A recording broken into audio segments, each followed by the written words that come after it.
આ છે ને પેપર કટર છે. આમાં A4 અને A3 બેવ સાઇઝ આવે છે.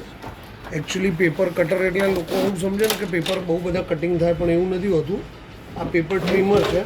એટલે જ્યારે પેપરને કોઈ સારા ડોક્યુમેન્ટ હોય એને જ્યારે સાચવીને કાપવું હોય, ફોર એક્ઝામ્પલ આ ન્યૂઝપેપર છે, એની અંદર કોઈ આર્ટિકલ છે, કોઈ એવો સારો ફોટોગ્રાફ છે કે એને કટિંગ કરીને કશું ફાઇલ કરવું છે, એ બધામાં આનો યુઝ થાય છે. ફોર એક્ઝામ્પલ હું તમને બતાવું. આ વચ્ચેનો પેરાગ્રાફ છે કે આપણે બરાબર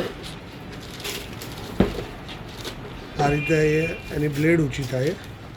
આ વચ્ચેનો આ એનું મેઝરમેન્ટ આ રીતે લેવાનું હોય છે, બરાબર. અને તમે જોઈ લીધું આ આટલું મારે કાપવું છે.